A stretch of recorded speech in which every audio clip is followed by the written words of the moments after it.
और वो ये है कि नेतन्याहू थोड़ी देर में ट्रंप से मिलेंगे, इसलिए विदकॉफ से उनकी मुलाकात हो गई।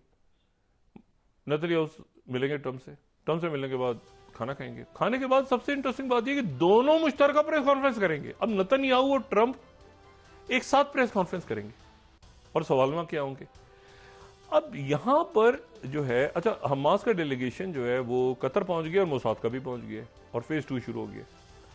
लेकिन इस पूरे खेल में आज जो सबसे बड़ी ज्यादती हुई है, और ये मैं आपको बड़े जेन्युइनली, और मैं इस पे मुझे यानी कोई खुशी नहीं है, मुझे इस पे हैरत है और अफसोस है, हैरत है और अफसोस है,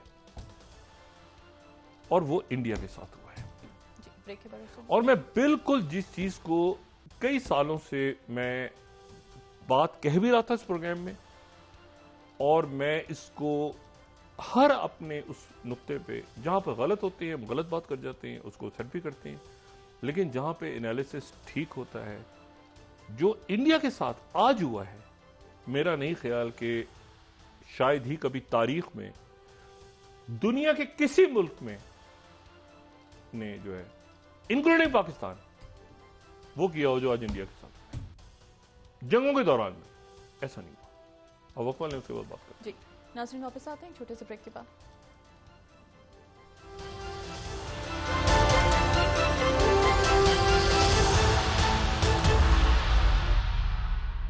वेलकम बैक नाज़रीन। डॉक्टर साहब, सदर मुमलिकत आसिफ अली जरदारी साहब दौरे चीन के लिए रवाना हो चुके हैं। उनका यह दौरा कितना अहमियत का हामिल हो सकता है? अहमियत है इस वक्त, लेकिन यह है कि जो मुल्क पे क्या इस वक्त असर पड़ता है मजमूई तौर पे, वो हमने देखना है। चाइना के दौर, चाइना तो हमारा एक हमेशा से एक बेहतरीन उससे ताल्लुकात हैं, तो देखते हैं कि इस दौरे के असरात क्या पड़ते हैं मुल्क में। अच्छा, ये जो मैंने आपसे बात की ना कि इंडिया के हवाले से क्या कैसा बड़ा बहुत अजीब वाक़या हुआ है, और मेरी मेमोरी में ऐसा नहीं कि कभी इंडिया के साथ, ना मैंने कहीं पढ़ा है कि इंडिया के साथ ऐसा कभी हुआ हो आज तक। अच्छा, वो क्या मामला हुआ है कि इंडिया ने यहाँ से जो उनके फॉरेन मिनिस्टर जयशंकर जी गए थे जो इनॉग्रल में, तो वहाँ पर उनकी क्वाड के भी आए हुए थे वज़ीर ख़ारजा, उनसे भी उनकी बातचीत हुई। फिर उनकी मार्को रूबियो से और बाकी लोगों से भी बातचीत हुई, और उनको बड़ी अच्छी जगह पे नशिस्त भी मिली, और बड़े अमेरिका एक स्ट्रेटेजिक पार्टनर है इंडिया उनका।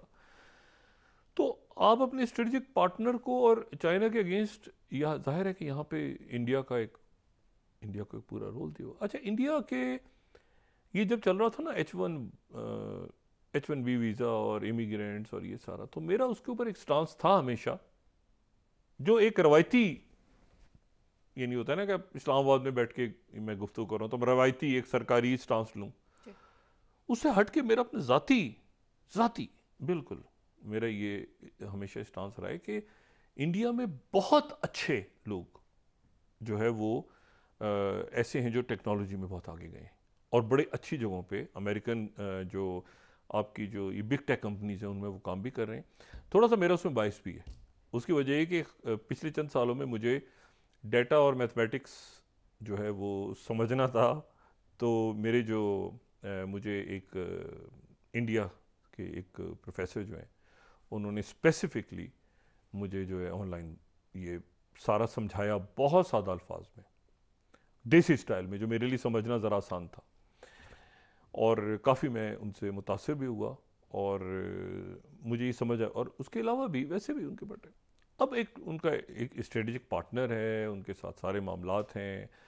इंडियन प्राइम मिनिस्टर मोदी जो हैं वो पेरिस जा रहे हैं, पेरिस में AI समिट हो रही है, उसके बाद वो अमेरिका पहुंचेंगे। 13 तारीख को उनकी मुलाकात होगी प्रेसिडेंट ट्रंप से। तो और इंडिया, ये जो मैं बात कर रहा हूँ ना, जयशंकर जो गए वहाँ फॉरेन मिनिस्टर, इन्होंने कहा कि भाई आपके जो इलीगल इमिग्रेंट्स हैं, हम जो इंडिया के इलीगल इमिग्रेंट्स हैं वो कोई 20,000 या 18,000 उनकी तादाद है, तो उनको हम ले लेंगे वापस, जो कोई इशू नहीं, आप बताते हैं हम आपको वापस ले लेंगे। मतलब ऐसे ही होता है ना, दोस्त मुल्कों के दरमियान तो ऐसे ही होता है। अब जनाब अमेरिकन ने आज क्या किया, उन्होंने वहां से पकड़ के इंडिया के जो इलीगल इमिग्रेंट्स, इलीगल क्या, जो वहां पे कोई इंतजार कर रहा था, कोई कुछ कर रहा होगा, जो भी चले, उनके मुताबिक जो है वो इलीगल इमिग्रेंट्स हैं, उन्होंने उनको जनाब हैंडकफ किए। हैंडकफ करने के बाद फौजी जहाज़ों में बिठाया, मिलिट्री प्लेन्स में, और 200 या 205 इंडियन इलीगल इमिग्रेंट्स को लेके पहला मिलिट्री प्लेन कुछ देर के बाद इंडिया लैंड करेगा। अच्छा, मैं तो इसको मेरे तो नहीं समझ में आया, क्योंकि मैंने फिर बात की कुछ लोगों से। मैंने कहा जी इंडिया तो रेडी हो गया था कि हम अपने इलीगल इमिग्रेंट्स को ले लेंगे, बल्कि खुद कमर्शियल फ्लाइट से इज्जत से अब ले आएंगे। अब देखिए ना कितने सारे मुल्क हैं, वहाँ से गैर कानूनी पाकिस्तानी जो हैं वो पकड़े जाते हैं तो वो डिपोर्ट हो जाते हैं, तो कमर्शियल जहाज़ों में आ जाते हैं।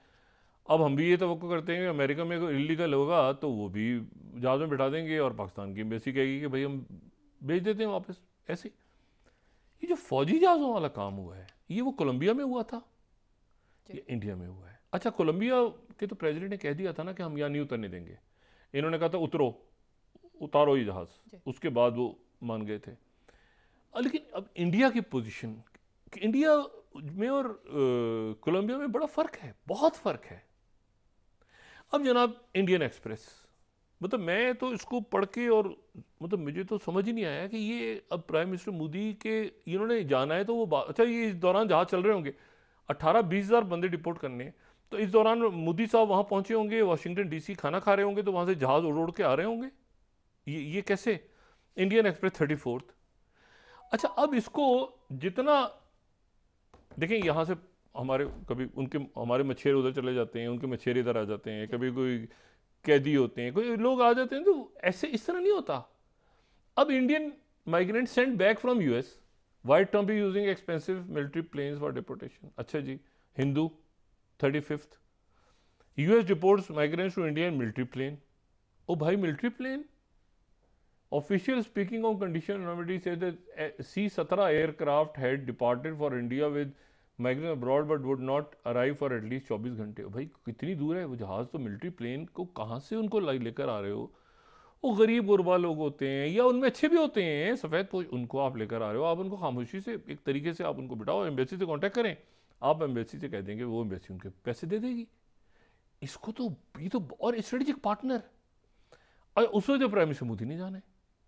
अच्छा, उसके बाद न्यूज़ 18 इंडिया का, US military plane with 205 Indian 16th for Amritsar mid Trump's immigration crackdown. फौजी जहाज़ों में बिठा के सबसे इंपॉर्टेंट स्ट्रेटेजिक पार्टनर, जो मैंने कहा ना मेरे लिए हैरान कुन बात है, और मैं इसकी मजम्मत भी कर रहा हूँ, अजीब मामला हुआ है, ऐसे नहीं होना चाहिए। अच्छा, फिर उसके बाद जो है वो आप मुझे ये बताएं, Times of India 38th, Donald Trump administration divorce migrants India by military plane. ओ भाई, मिलिट्री प्लेन से ज़रूरत क्या है 200 लोग? मैं इसको हकीकत नहीं, ये कोलंबिया वगैरह में तो आप कह सकते हैं ना ज़बरदस्ती भेजा, वो नहीं जाना चाह रहे थे, रेजिस्ट कर रहे थे। आई डाउट कि वहाँ पे इंडियंस इस तरह से लड़ रहे हो कि हम नहीं जाएंगे, फौज पकड़ रही है, बिठा रही है जहाँ, नहीं, आई डाउट। वहाँ पे ज़ाहिर है उनसे इंटीमेट किया होगा, कोई इक्का दुक्का वाक़या हो सकता है, हो गया। लेकिन ये कि आप लोगों को पकड़ के हैंड कवर करके मिलिट्री प्लेन में ला रहे हैं, कहाँ अमेरिका, कहाँ इंडिया? कोलंबिया तो साथ पड़ोस में था। तो आप ये तो मुझे बिल्कुल मेरे लिए जो है, और मैंने आपसे ये भी कहा ना कि ये जो हिंदुस्तान टाइम्स कह रहा है 40th, US embassy stern message after deporting Indians, illegal migration not worth risk. ये उन्होंने साथी वहाँ की एम्बेसी ने जो है न्यू दिल्ली में ये मैसेज भी दे दिए। न्यू दिल्ली में जो US एम्बेसी है उन्होंने स्टर्न मैसेज दिए रिपोर्ट करने के बाद। भाई ये इससे इनकार कौन कर? मैं जो समझने से जो इशू है वो ये है, इलीगल इमिग्रेंट्स हैं फर्ज करें पाकिस्तान के, तो पाकिस्तान क्या कहेगा? नहीं वो लीगल है। भाई पाकिस्तान कहेगा कि इलीगल है, आप हमें भेज दें, हम यहाँ से। एट द मोस्ट ये होगा कि वो लोग खुद को अपना खर्चा दे देंगे या पाकिस्तान दे देगा। लेकिन ये जो तरीका है, और इंडिया ने मेरी जहां तक इतला है ये कह दिया था कि जी आप वहां से डिपोर्ट करें, हम पैसे दे देंगे। अच्छा, अब जनाब जो फैसला होने जा रहा है आज, गजा की सेकंड मरहला शुरू हो गया, 16 दिन। अरब ममालिक बिल्कुल तय कर गए इस बात पे कि जी हम यहाँ पे इजिप्ट, जॉर्डन, बाकी सारे मुल्क जो हैं वो नहीं अपने यहाँ लेंगे। टर्की ने कुछ जो हाई उनके आप समझ लें कि बहुत ऐसे लोग जो फ़लस्तीनी रहनुमा थे जो कि टारगेट थे, टर्की ने 15 या 16 लोग ले लिए हैं। अहमद शारा जो है वो सीरिया वाले टर्की पहुंच रहे हैं और टर्की में वो लोग पहुंच गए हैं फ़लस्तीनी। सवाल ये है कि अब वो दौर शुरू हो रहा है जो सेकंड स्टेज पे टॉक शुरू हो गई हैं। ये जो स्टीव वेतकोव से कल जो मुलाकात हुई है और मैट वॉल्स से जो नेशनल सिक्योरिटी एडवाइज़र हैं, उनसे मुलाकात के बाद इन्होंने मोसाद का डेलीगेशन भेज दिया कतर। लेकिन अब ये सेकंड स्टेज जब शुरू होनी जो मार्च में होनी है, लेकिन 42 दिन के 16वें दिन से स्टार्ट हो जानी थी ना निगोशिएशन। ये वो निगोशिएशन हैं जिसके दौरान इसराइल ने मुकम्मल विड्रॉल करना है 33 पहली स्टेज में, और दूसरी स्टेज जो शुरू होगी 42 दिन बाद, उसमें तमाम इसराइली फौज और तमाम जो फ़लस्तीनी हैं वो रिहा हो जाएंगे, और फिर थर्ड स्टेज होगी रिकंस्ट्रक्शन और 2 स्टेट सोल्यूशन। अब जनाब नेतन्याहू को दरमियान में बुलाया हुआ, और नेतन्याहू के साथ ये भी नहीं कि नेतन्याहू ने ऐसी कोई हल्का फुल्का सा इंटरव्यू देके निकल जाए। नेतन्याहू खाने के बाद प्रेस कॉन्फ्रेंस करेंगे, ट्रंप से सवाल होंगे और नेतन्याहू से सवाल होंगे। अब वो इजिप्ट और जॉर्डन के बारे में क्या कहते हैं वो भी क्लियर हो जाएगा। अरब दुनिया का रिस्पांस क्या आता है, मुसलमान दुनिया का वो रिस्पांस आ जाएगा। अच्छा, इसके ऊपर मैं इसके क्लोज करने से पहले, प्रोग्राम क्लोज करने से पहले, मैं अगर हाथ आपको दिखा दूँ आपको आज का कि 31 स्लाइड्स, थोड़ी देर पहले ये हाथ ने अपना एक ऑपेड डाला है 31 at White House, Trump will show Netanyahu who is the boss if Israeli prime minister puts his domestic political consideration, कि देखिए मेरे मुल्क में ऐसे है, दाएं बाजू आएं बाजू। Ahead of US President wishes on their meeting on Tuesday, Trump displayer will not be a slow burn. Slow burn नहीं होगा, as it was during his first term, but a quick ignition. एक तेजी के से आग भड़केगी अगर Netanyahu ने वहां पे कोई कहानी डालने की कोशिश की। लेकिन क्या कहानी होती है, ये किसके लिए होती है? नेतन्याहू वो जॉर्डन को फोर्स करते हैं, उनको भी तो, वो भी तो वहाँ जा रहे हैं ना, किंग अब्दुल्ला, उनको करते हैं। अरब ममालिक की एक जॉइंट आ गई है स्टेटमेंट कायरा से कि जी फ़लस्तीनी अपना इलाका नहीं छोड़ेंगे। उनके जो लोग ऐसे हैं जिनको सिक्योरिटी चाहिए, तो वो उनके लिए तुर्की भी है, कतर भी है, बाकी मुल्क भी है, लेकिन पूरे के पूरे फ़लस्तीनी छोड़ दें वो